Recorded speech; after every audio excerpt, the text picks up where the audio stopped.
Nicolas Maillard-Rossignol, bonjour. Bonjour. Et bienvenue. Vous êtes donc maire de Rouen. Vous êtes en lice pour être premier secrétaire du PS. Le congrès se tient en ce moment. Vote le 12, vote le 19 s'il y a un deuxième tour pour le premier secrétaire. Et congrès le 25 janvier, ce sera à Marseille.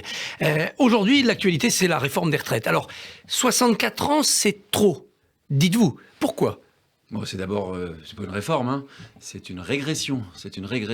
Et chacun comprend pourquoi c'est injuste. Aujourd'hui, on est à 62 ans. Passer à 64 ou 65, ça veut dire quoi? Ça veut dire demander aux gens de partir plus tard à la retraite, en particulier pour des gens qui ont éventuellement commencé à travailler plus tôt, alors qu'on sait très bien que l'espérance de vie notamment en bonne santé, est plus faible, en particulier pour les métiers pénibles. Mais carrière longue et pénibilité, ça sera aussi discuté dans le texte. Là, il peut y avoir des progressions. Oui, il pourrait y avoir des progressions, sauf qu'on sait très bien que dès aujourd'hui, à 62 ans, pour les hommes les plus pauvres, vous en avez déjà 1 sur 4 qui est mort. Donc vous voyez très bien qu'on n'est pas sur un système qui est juste. En vérité, d'ailleurs le gouvernement le dit, l'objectif c'est de trouver des financements. Mais il peut y avoir d'autres sources de financement. Alors lesquelles? L'impôt? Les cotisations sociales? Il faut d'abord poser la question de la répartition de la valeur, effectivement. Oui, il y a ce sujet-là et je ne vois pas pourquoi il ne serait pas mis sur la table. Mais ce n'est pas le seul, puisqu'il y a des choix fiscaux sur d'autres fiscalités. On a supprimé d'autres fiscalités. Je pense à la CVAE, par exemple, la cotisation sur la valeur ajoutée des entreprises. Ça représente 8 milliards d'euros. Évidemment, on pourrait parler de l'ISF.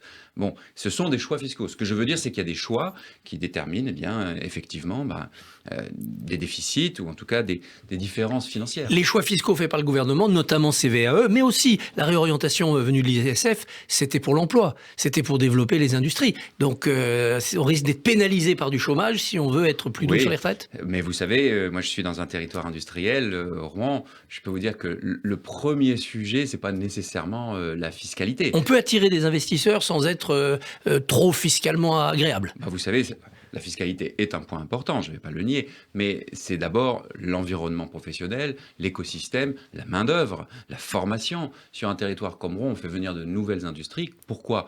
Pas d'abord pour des questions de fiscalité, mais parce qu'il y a un bassin économique, il y a un tissu d'enseignement supérieur, il y a de la formation. C'est là où il faut jouer sur faire venir des entreprises en premier lieu.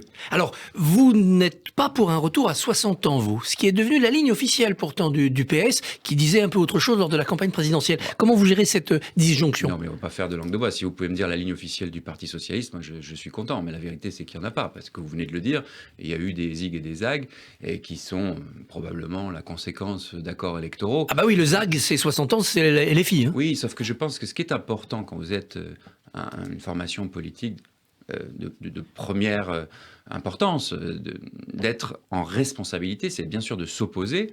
L'injustice des 65 ans, elle est flagrante, et en particulier pour ceux qui ont exercé des métiers pénibles, mais en même temps de proposer quelque chose de crédible.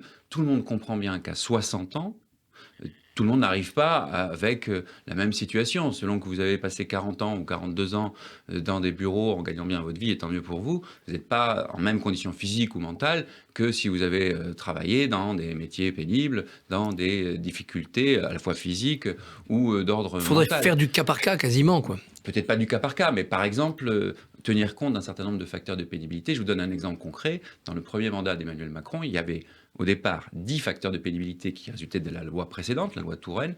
Il y en a 4 qui ont été supprimés, comme par exemple le port de charges lourdes. Bon, le port de charges lourdes, je suis désolé, mais c'est quand même un vrai facteur de pénibilité. Et puis il y a des nouveaux facteurs de pénibilité. On le voit bien dans les métiers, ce qu'on appelle les métiers du care ou du soin.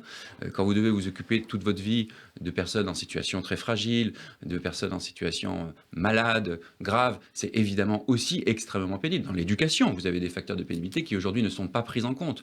Donc en réalité, cette réforme n'est pas une réforme juste parce qu'elle ne tient pas compte de l'évolution de la société. Mais je pense qu'une opposition crédible, responsable, devrait proposer un contre-projet qui soit lui aussi crédible et qui amène les éléments clés. Les éléments clés, c'est quoi finalement? C'est pas la 60 ans pour tout le monde pareil, parce que les situations de vie sont différentes. C'est regarder, l'espérance de vie en bonne santé, alors qu'on sait qu'il y a des différences jusqu'à 10 ans entre un cadre et un ouvrier d'espérance de vie en bonne santé, donc une égalité du nombre d'années d'espérance de vie en bonne santé, donc effectivement c'est la pénibilité. C'est regarder aussi les carrières longues, vous l'avez dit, mais c'est aussi regarder les carrières fragmentées, notamment les femmes. Les femmes, c'est la double peine. En vie active, moins 22% sur leur salaire par rapport aux hommes. En retraite, moins 40%. Voilà, ça, ce sont des éléments clés. Et puis, il y a un autre sujet dont personne ne parle, c'est le niveau de vie des retraités. Moi, j'ai le souvenir des Gilets jaunes. Il y avait des retraités sur les ronds-points. Alors, on en parle à travers la retraite minimale. 1 200 €, là, c'est un progrès. Oui, sauf que regardez ce que dit le Conseil d'orientation des retraites. Regardez ce que dit le Conseil d'orientation des retraites. Il dit très clairement que le niveau de vie des retraités, qui a mis une quarantaine d'années pour atteindre le niveau de vie moyen de notre société. Dans les années 70, 80, il était bien inférieur. Il est arrivé jusqu'aux années 2000 à atteindre le niveau moyen, 100% du niveau moyen de vie de la population aujourd'hui en France, les retraités, jusqu'aux années 2000. Sauf que depuis quelques années, on l'a très bien vu pendant les Gilets jaunes en 2018, ce niveau de vie baisse. Et le Conseil d'orientation des retraites dit que si on ne fait rien, dans les 10, 20, 30, 40 années prochaines, en valeur relative par rapport à notre société, le niveau de vie des retraités va encore diminuer, va diminuer significativement. Je vous donne un exemple concret. Sur les revenus moyens, on est à peu près à 50% par rapport à votre revenu actif. C'est-à-dire si vous gagnez 3 000 € à la retraite, vous passez à 1 500 en moyenne en France. Évidemment, ça dépend des situations. Ça veut dire donc 50% par rapport à votre revenu actif. Le Conseil d'orientation des retraites montre, c'est très clair dans le rapport, qu'on va passer de 50% à 40%, 35%, 32%. Si vous passez de 1 500 à plus bas, vous pouvez descendre en dessous du seuil de pauvreté. Alors, il y aura aussi au PS une décision aujourd'hui, peut-être de voter la loi sur les énergies renouvelables. Vous approuvez cette attitude ? Oui, je pense que c'est important, effectivement. La vérité, c'est que la France est l'un des plus mauvais élèves européens sur les énergies renouvelables, puisque nous n'avons pas atteint nos objectifs, et nous sommes l'un des rares, si ce n'est le seul, à ne pas avoir atteint nos objectifs au niveau européen sur les énergies renouvelables. Donc oui, bien sûr, il faut aller beaucoup plus vite, beaucoup plus fort. Mais vous savez, c'est bien de faire une loi. Encore faut-il agir et prioriser les investissements. C'est là où c'est important. Alors je le disais, le congrès du PS bat son plein en ce moment. Vous êtes vous-même en tournée des fédérations. Vous portez la motion refondation, mais que voulez-vous refonder et comment ? On part d'un constat lucide, c'est pas, si j'ose dire, ni une chasse à l'homme, ni une chasse à l'éléphant, d'ailleurs, si je peux me permettre ce trait d'humour. Est-ce que le Parti socialiste va bien ? Franchement, ça serait malhonnête de dire qu'il va bien. Il a sauvé des députés grâce à la NUPES, c'est ce que dit Olivier Faure. On dit il a sauvé des meubles, mais si vous voulez, moi je suis pas antiquaire. Le sujet, c'est pas ça. Le sujet, c'est depuis quelques années, regardons des indicateurs objectifs. Est-ce qu'il y a plus ou moins de militants ? Il y en a énormément moins. Est-ce qu'on a gagné ou perdu des élections ? On en a perdu et on a fait à peu près que en perdre. Et quand on en a gagné, très honnêtement, c'était pas grâce au drapeau socialiste. Et tout le monde le sait, c'était plutôt grâce soit au bilan, soit aux personnalités des élus dans des élections locales. C'est ça qui s'est passé. Est-ce qu'aujourd'hui, le Parti socialiste est au cœur du débat ? Est-ce que vous pouvez me citer une idée socialiste de ces dernières années ? Honnêtement, peut-être le revenu universel de Benoît Hamon en 2017, ça fait 5 ans. Et encore, c'est pas une idée qui a été gagnante. Donc je dis pas que tout est nul, je dis juste qu'aujourd'hui, le Parti socialiste n'est plus au cœur de la gauche. Et ça s'est très bien vu en 2022. Ce serait vraiment faire l'autruche que de ne pas le reconnaître. Donc il faut du renouveau. Puis il faut aussi du rassemblement. Parce que si on n'arrive pas à se rassembler à l'intérieur du Parti socialiste, comment vous voulez rassembler la gauche ? Pourquoi ne pas faire autre chose ? Créer un parti social-démocrate comme d'autres semblent vouloir le faire ? Parce qu'on a d'abord considéré qu'il existait une famille politique avec des militants. Moi, je suis tous les jours dans des fédérations, dans différents départements, et vous avez des militantes, des militants, et c'est à eux que l'on s'adresse. On peut le revitaliser de l'intérieur. Qui ont envie, d'une nouvelle énergie, d'un nouveau collectif, d'un nouvel enthousiasme. C'est ce que j'essaye de porter avec beaucoup d'autres. Alors, vendredi, lors du débat sur France TV Info, Olivier Faure a accusé des signataires de votre motion de s'être rendus coupables de violences sexuelles. À qui faisait-il allusion et que répondez-vous ? C'est un mensonge, et je regrette ce type de pratique. Sur le moment, je n'ai pas voulu répliquer pour éviter de donner une mauvaise image de notre famille politique. Et je pense que c'est important que le débat reste au bon niveau. Mais les militants sont lassés de ce genre de méthode. Il n'y a strictement personne dans notre collectif qui fasse l'objet de ce type d'accusations de violences sexuelles et sexistes. Et je pense que ça n'est pas digne, tout simplement, ni d'un socialiste, ni d'un homme de gauche, et encore moins d'un premier secrétaire. Un premier secrétaire ne devrait pas dire ça, pour le dire autrement, d'attaquer ou d'instrumentaliser le sujet si important des violences sexuelles et sexistes à des fins de campagne. Au contraire, je pense qu'un premier secrétaire devrait être le garant d'une bonne tenue des débats, et pas de faire des attaques sous la ceinture, si j'ose dire. Si vous êtes élu à la tête du parti, vous sortirez de la NUPES ? Non, parce qu'aujourd'hui, la NUPES, c'est quoi ? Elle mérite ni excès d'honneur, ni excès d'indignité. Ça a été un accord électoral. Ça a été un accord électoral. Chacun y verra, comme vous l'avez dit, est-ce qu'on a sauvé les meubles ou est-ce qu'au contraire, on s'est privé de beaucoup de circonscriptions. Chacun refera le match s'il veut. Moi, ce qui m'intéresse, c'est l'avenir. Aujourd'hui, c'est quoi ? C'est un intergroupe à l'Assemblée nationale, ni plus ni moins.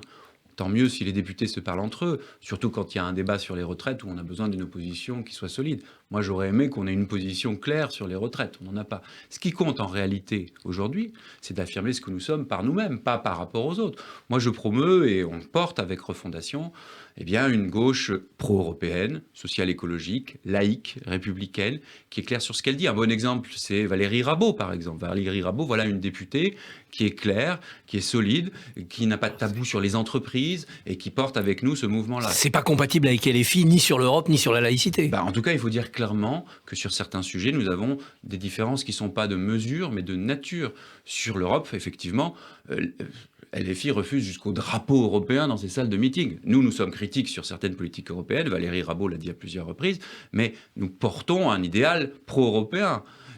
Sur la laïcité, Michael Delafosse à Montpellier par exemple, Carole Delga, et beaucoup d'autres, nous portons cette idée que la police ne tue pas.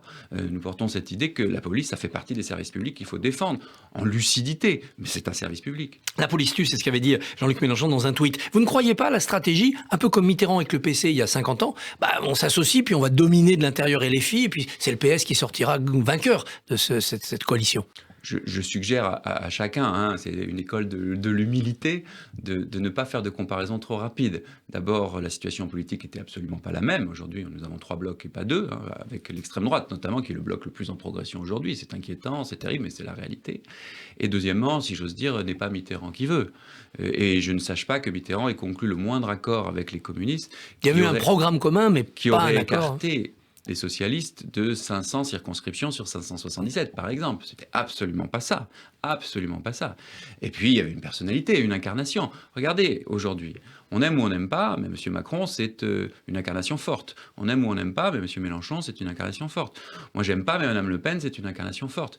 L'incarnation forte du côté du Parti Socialiste, je pense qu'on a besoin d'un renouveau pour la trouver. Si vous êtes 3e jeudi soir après le premier tour, appellerez-vous à voter pour Hélène Geoffroy, la maire de Vaux-en-Velin, donc l'autre opposante Olivier Faure? D'abord, on ne sera pas 3e, ça j'en suis absolument Vous sentez que ça prend? persuadé.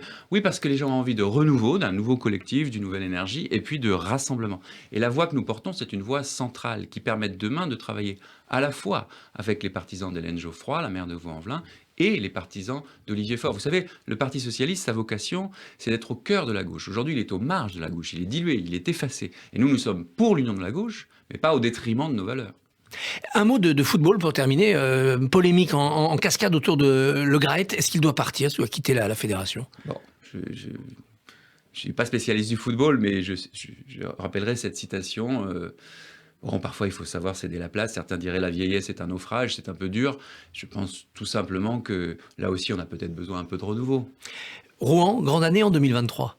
Oui, Rouen, grande année en 2023. Tout le monde doit venir à Rouen en 2023. C'est l'Armada. Exactement. Et ça va rassembler combien de monde, vous attendez? Des millions et des millions, comme à chaque fois, parce que c'est un rassemblement magnifique des plus beaux voiliers du monde et le plus beau rassemblement du monde des voiliers. Nicolas Maillard-Rossignol, merci et bonne journée.